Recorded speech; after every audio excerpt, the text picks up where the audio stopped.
So you're learning Lenormand and you want to ask the cards questions about love and relationships. Whether for yourself, a friend, or a client, you want to know how to receive predictions and guidance about the love arena. And maybe get answers to questions like, what will my date's personality be like? Show me the trajectory of our relationship over 1 year. What does he feel towards me? What's her relationship status? Is she single or... When you ask questions like these and you pull cards, you may find it tricky to see how some card meanings translate in the love arena. You may see other readers interpreting cards and you might think, okay, they made that look way too easy. How in the world are they getting that answer? If this sounds like you, welcome.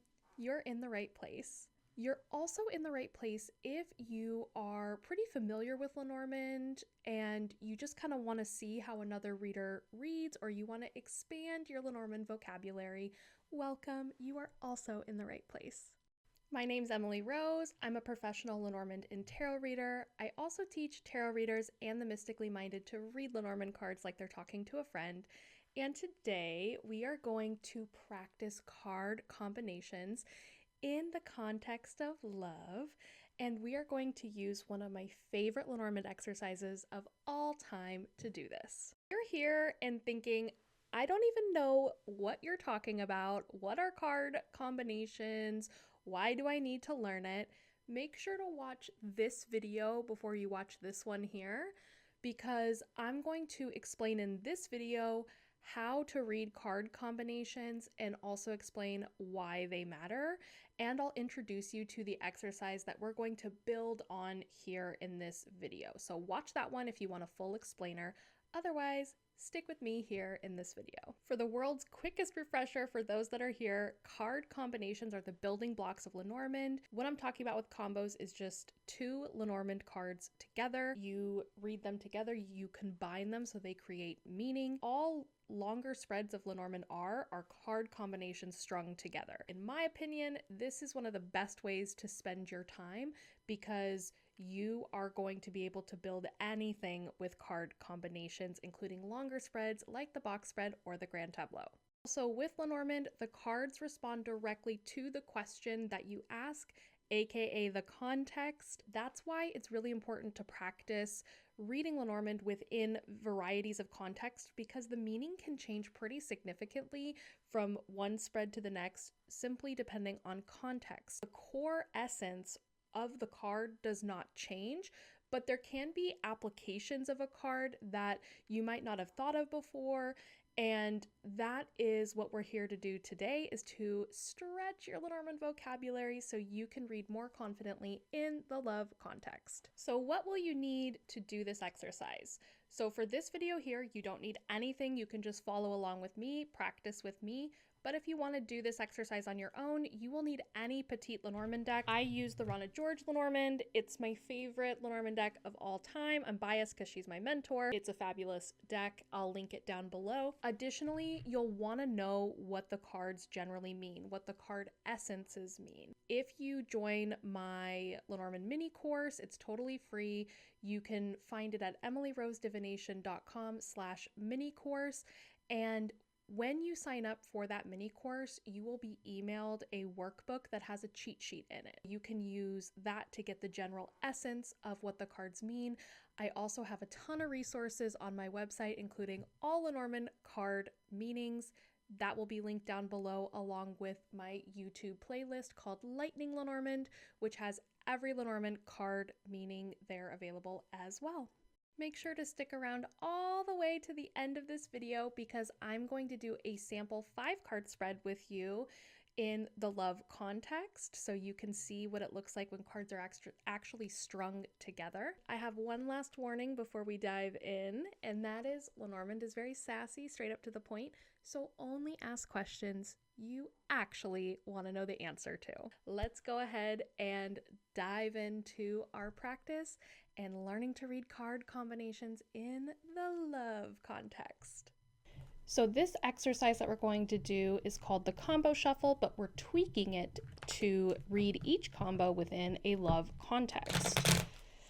So what I did here is I took out all the bonus cards in the Rana George Lenormand, so this will be applicable to everyone, but I love the bonus cards in this deck. Especially for love, there's one called the bed, which can just be sex, so that's really great to have in a love context. So highly recommend those, but I left them out just for this video. So what I'm going to do is draw 2 random cards. You just saw me shuffle them, so I don't know what these are going to be, and I'm going to interpret them in real time in a love context with you. Remember, you can pause me anytime to practice on your own if you want to see what you got before you hear what I got from it. So let's see what we get here. Okay, we have the woman and the scythe. Okay, so this is a really good combo to get right away. I left all the extra people cards in here because when we're reading card combinations, I get a lot of questions about people and what that can mean. So we have the first card, which is the woman, the second card, which is the scythe, and in Lenormand, when we're reading combos, the second card modifies or happens to the first card. So if I saw this, I would say this is someone who just got broken up with. This could be someone who's really hurting at this time at a very visceral level. So I would say this is someone who just recently went through a breakup. There are so many ways to interpret every combination that I'm going to talk about here, but I'm just giving you kind of my top level in a love context, what first comes to my mind when we're talking about love. Next up, we have the stork, and we also have the stars. So when it comes to love and the stork card, I see a lot of students interpreting this as progress. I don't tend to see it that way in a love context, mostly because this is a card of independence and freedom. And typically when you're talking about a relationship, it can kind of show someone going their own direction, their own way. And that's how I tend to interpret this. So if I get this and I'm asking about someone's relationship status, I'm going to say single. It doesn't mean they're not open, right, to relationships, but it's showing that they're independent at this moment. With the stars modifying it, I would say like they're planning to be single. That's their future plan, is to be single. So that's how I would interpret that in a love context. All right, next up, we have the man and the woman. Okay, so this happens a lot with combos where you'll get 2 people cards together and you're like, how do I read that? And the way there's a few different layers to how you can read this. And I know I'm going to say a lot, it depends on the question, but it does. But what this is showing is that the woman is influencing the man. So that's kind of what I'm seeing here. She's influencing him because she is modifying him. Okay. So I can kind of see it that way, like she's rubbing off on him. The other way you can look at it too is if you have especially a longer spread that's going to continue on, this is just like showing that they're together. If you see 2 people in a grand tableau kind of next to each other, it's really saying that they're on the same page, they're on equal footing, all of that good stuff. But when I'm just looking at a combo and I see a person modifying the other one, it's showing me that this person is rubbing off on this person. Next up, we have the anchor and we have the heart. Oh, what a beautiful combo. So if someone is asking me in particular about how stable their relationship is, or show me the course of this marriage over the next year, I'm always thrilled when I get the anchor if it's followed by positive cards. Let me give it a caveat, because it's saying that this is a secure relationship. This is one of my signifier cards for that. It's saying that this is settled. You don't have to worry fully about the status of this relationship. And with the heart modifying the anchor, it's saying the love's here to stay. Like, it's not going anywhere. This is saying that this stability is grounded in love. Next up, okay, we have the mountain and we have the snake. Ooh. Okay, so this can mean a lot of different things, but let's break it down. We have the mountain to begin with. The mountain can show stagnancy. So remember before how we saw the anchor? The anchor I would see as positive stability. This indicates stuckness and tends to have a more negative connotation. With the snake modifying it though, this is kind of interesting because the snake can be jealousy, it can be betrayal. And so if I got this combo and we were talking about an established couple and they're like, we're not getting anywhere. What's going on in our relationship? This would show me that there was some type of betrayal that happened in that relationship that's keeping them stuck. Another possibility, and this is something that has come up for me when I read cards for folks, and I don't see a lot of other readers reading it this way, but if you're reading this for yourself, maybe it's just for you and you're not talking about a partner, and you get the snake next to another negative card, a lot of the times it's saying that you're kind of lying to yourself, which sounds kind of harsh, but it's saying it seems this way, but it's not actually that way. Some people read the fox in that context. The fox doesn't come up for me in that way. It's the snake that points that out to me. So that's just another take on it. So if you're asking the question, why is it difficult for me to find love? This might be saying you feel like you're stuck, but you're not actually stuck. It's kind of telling you that in that moment. Like it seems like that, but that's not actually the truth. And then, the following cards would go to show you why that is or how that is. Okay, next up, we have the sun and we have the key, another gorgeous combo. So this one's pretty simple. It's literally saying that like happiness is the answer. And that's the ticket. So if you're asking a question like, how can I improve my relationship? It's saying like there needs to be fun, there needs to be levity, there needs to be joy. And it's saying that's the answer. Next up, we have the birds and the mice. Okay. So it's funny, I actually got this combo not too long ago for a mother who was concerned about her teenager. And I asked a question like, is she always on the phone? And she can't seem to get off the phone, like she's obsessed with it. And the mom said, yes. And this was the combo I had. So this combo brought me right back to that reading. So you have the mice here. And when I see the mice in a love context, I tend to think obsession, especially like stressing. When you're kind of like lovesick or heartsick and it's all you can think about, that's what the mice can be for me. It's also like a nervous personality. So if you ask about what your date's going to be like and you get the mice in there, that can be someone who has anxiety or something like that. But modifying here with the birds, to me, this is like obsessing about the phone, about conversations, things like that. Some people see the birds in a love context as coupling. I think that's the original meaning there. It never comes up that way for me in readings in all the years that I've been reading. So I don't read it that way, but a lot of readers do, just so you know. But the birds, in any context for me, it's one of the most universal cards as representing conversations. This is communication, typically verbal communication. So this could also be having stressful conversations. It can also be like nitpicking conversations. I would want more cards following that up to say that for sure, but this could be someone nitpicking. Okay, let's see what we have next. We have the whip. And we have the rider. Okay. So to me, this is a sexy time card. The whip can represent sex generally. I like Rana George's deck because we have the bed card to represent sex. And we can leave the whip to represent other things. But if you don't have that bonus card, you can read the whip as sex. Some people see the lily as sex. It's up to you. I see the whip as sex.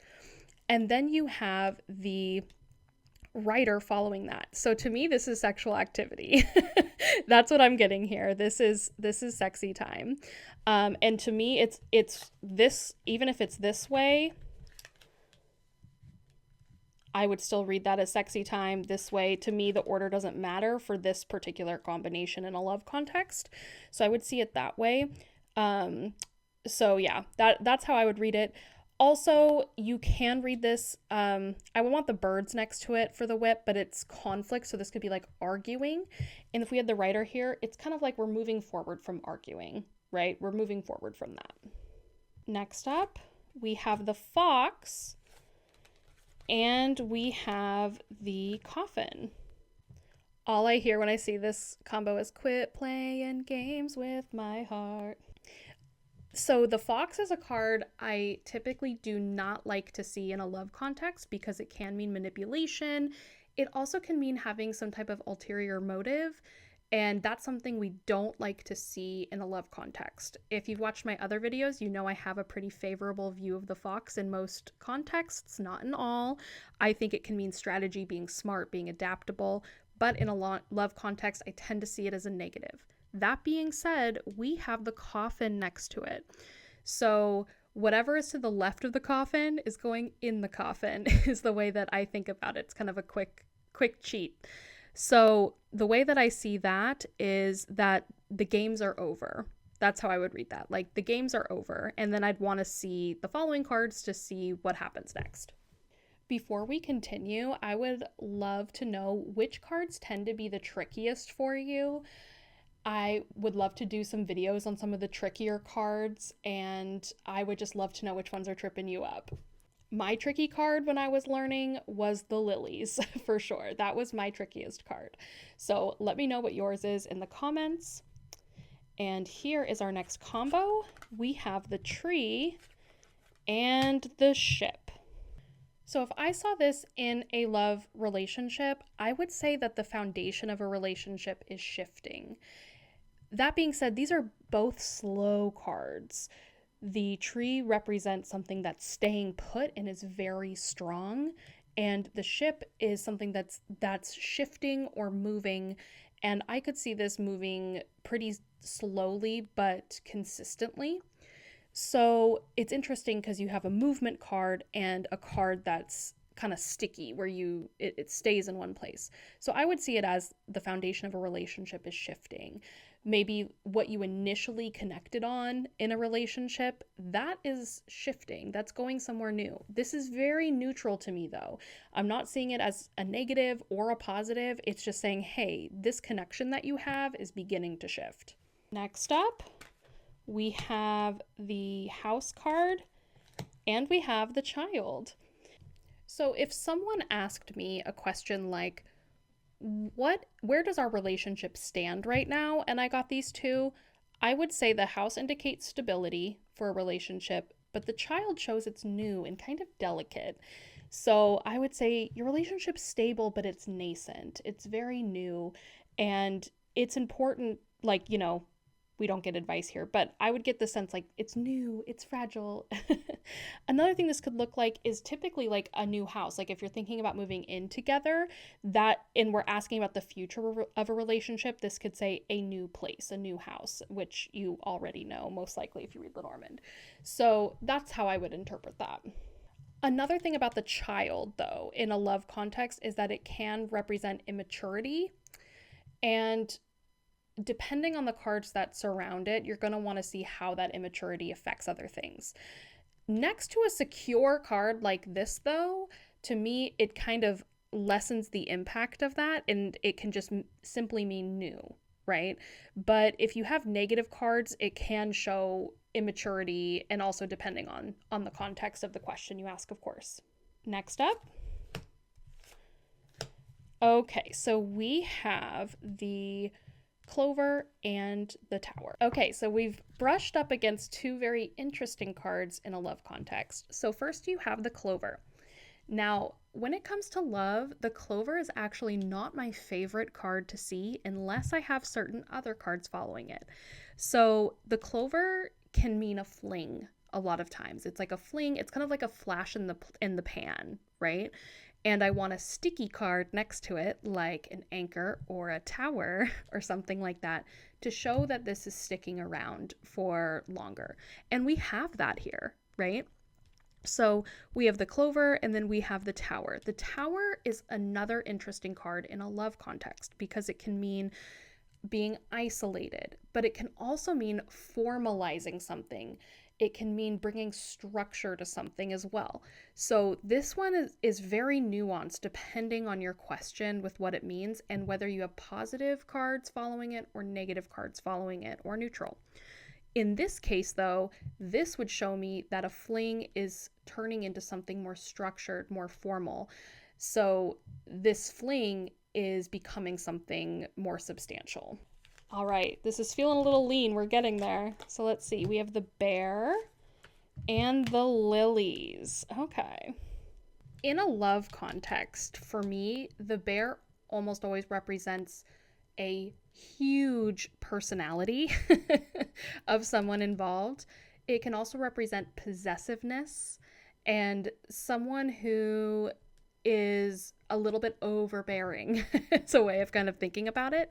So if I saw this and someone was like, why is our relationship not moving forward? I'd say it's because of possessiveness is stalling things out. That's one potential way to read it. Now, when it comes to the lilies, some people read the lilies as sex, and you can read it that way. I think that's the original meaning for the lilies. It's never resonated that way for me, and so I tend to utilize the whip as sex, but just if you read it this, with the lilies as sex, that's cool. Stick with, what's consistent for you. But that's how I would read this. The lilies is waiting or being patient. And the bear is that over possessiveness. So I could see this as being possessive or being overbearing about something is just kind of making things stall out a little bit. If this was describing someone, I'd say an older, stubborn lover of some kind. They're older and they're stubborn. They've got a big personality. Next up, we have the bouquet. And we have the crossroads. So I have a kind of hot take when it comes to this card in particular, the bouquet in a love context. I see the bouquet as superficialness. It doesn't always mean that. It can just mean something nice and pleasant, but there's not a lot of depth to this card. And when we're talking about love, we like to see depth. Also, with the crossroads next to it, the crossroads is one of my key indicator cards for separation and for splitting. So what this is kind of telling me, without context, the specific question, is that there's something superficial that is, people are going their own separate ways due to that superficialness, right? It can also be, oh yeah, it was nice and now we're going our own ways. Next up, we have the book and the cross. Okay, so this to me is secrets in a relationship. This is some type of secret that is really bogging things down. So this is a combo I actually see a lot when I'm doing love-related readings, and it's often because people keep secrets. If you're a professional card reader, you know that more than anything. People have all kinds of things in their vault, skeletons in their closet, whatever you want to call it. And this comes up a lot because it's saying some secret is causing a lot of heaviness. A lot of times I see this combo showing up on the bottom line of a box spread. And I tend to read the bottom line of a box spread as the undercurrent, the thing that's actually happening, that's kind of pulling the strings of what you see on the surface. So this is something I see a lot of times in that row, and it's usually because somebody's keeping a secret. Next up, we have the ring and we have the garden. So this is a pretty simple one. This is a public relationship to me. So this is making a relationship public, letting people know that you or your client is in a relationship. And that's a pretty straightforward one to me. This could also be some type of like wedding related venue, something like that. I might want it flipped for a wedding venue. like that. That would be like wedding venue, something like that. But to me, this is making a relationship public. I love seeing the ring if someone that I'm reading for, if they want a committed relationship. Not everyone does, but if you do want a committed relationship and you see the ring with positive, favorable cards or even neutral cards following, that's an indicator to me that the relationship is headed into something that's more committed. Only a few more combos here. We have the clouds and the dog. Okay. I'm immediately getting that someone's curious if they're in the friend zone. That's immediately what I'm getting with that. Like, they're worried, they're thinking over and over about being in the friend zone. That's usually what I get with the dog. The dog is another card that is tricky in a love context because the dog can represent another person at times. So this could also be wondering, like, is there another person involved? What's happening? This can be a third party of some kind in a love context. It can also be loyalty. So this could also be wondering about loyalty and thinking about it. And it's like the loyalty is causing this emotional and this mental cloud. All right, 2 more combos here. We have the man and we have the letter. Okay, so to me, this is simply a text about a man. It's pretty simple to me. This could also be representative of a relationship through correspondence. So it's like that's the way folks communicate. So communicating with this person, because this is happening to this card, it can represent that. But I would just see this as a text that is concerning this person. If it was reversed, I would say they wrote the text. Does that make sense? This could also be an email too. And this is going to be the last combo I show you, but then I'm going to show you a sample 5-card reading with a love question. So last combo, we have the moon and we have the fish. Ooh, what a great combo to end on. So I see the moon in a love context as romance specifically. So this is romance. This can also be attention is another way of looking at it. So if I get this combo here, you have the fish modifying it. The fish is flowing and it's also deep. So this is like a deep romance. This could also be like a flowing, gorgeous romance. Like, I would be so excited for my client if I saw these 2 cards next to each other, because it's just so beautiful, flowing, gorgeous romance. Okay, so now I'm going to go ahead and ask, I'm not asking for anyone in particular, but I'm just going to do a sample card spread. Let's see, like, what's a trajectory of this relationship over the next 3 months. Let's shoot for that. Okay. And we're going to get fish, the snake, okay, the clouds, the bear, and the man. Okay. This looks a little gnarly. Okay. So if I got this reading for a client, I would be concerned for them. So what I see here with the fish, to start with, this, as we just said, this is flowing, this is beautiful. And then we have the snake. So it's saying it seems like it's this way, but it's really not.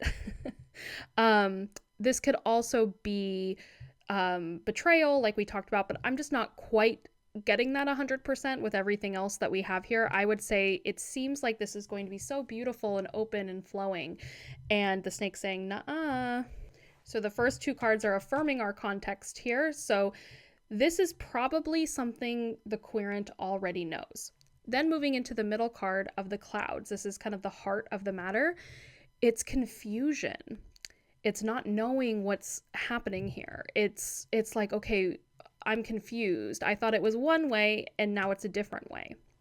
Now, what is causing this to happen to the clouds, and what is the outcome here with the last 2 cards? We have the man modifying the bear. And remember what I said about the bear, this can be possessiveness, right? This could also be huge personality. I'm getting more possessiveness, especially with the clouds here. And so this man is being possessive because he's happening to the bear. Okay, so he's causing this to happen. So that's kind of a way of describing it. So I would say that if I had to read this in one sentence, it seemed like things were off to a beautiful beginning, a beautiful start. It turned out not to be that way. And it's due to this person's possessiveness, and that is what's causing the confusion that you're experiencing now. So I went a little out of order with reading that, but you get where I'm going there with each combo.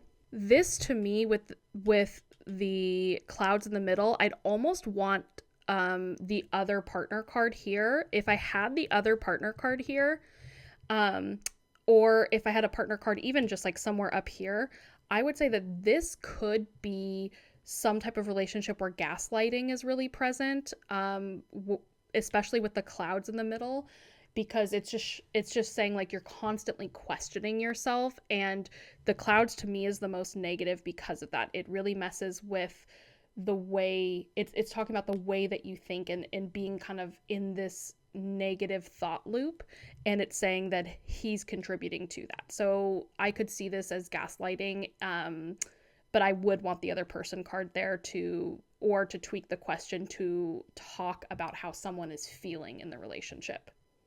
I would love to know what you thought of this video. Do you want me to do a video like this for other contexts? Let me know what you would like to see me do more videos on down below in the comments, whether it's Lenormand related, divination related, or otherwise.